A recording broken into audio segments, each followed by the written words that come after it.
Beginilah cara membuat lampu minyak sederhana tapi keren menggunakan botol bekas.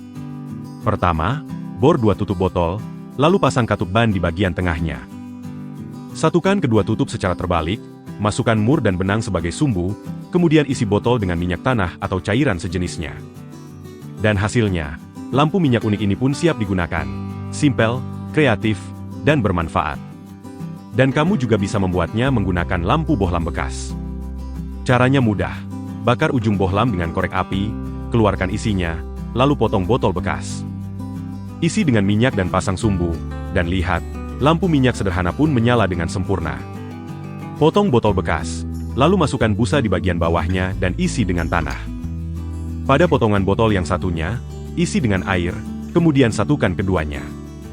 Tanam bibit di atasnya, dan hasilnya, tanaman bisa tumbuh subur tanpa memakan banyak tempat. Tusukkan paku yang sudah dipanaskan pada tutup botol bekas, lalu masukkan sedikit busa ke dalamnya. Selanjutnya, masukkan tutup botol itu ke dalam balon dan iris bagian ujungnya. Pasangkan pada keran wastafel, kemudian kencangkan dengan kabel ties.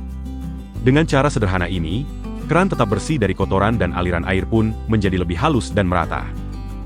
Lilitkan solasi pada ujung pipa air agar rapat, lalu potong botol bekas dan masukkan ke ujung pipa tersebut. Setelah itu, bakar bagian botol dengan korek api hingga menempel kuat, lalu tutup ujungnya.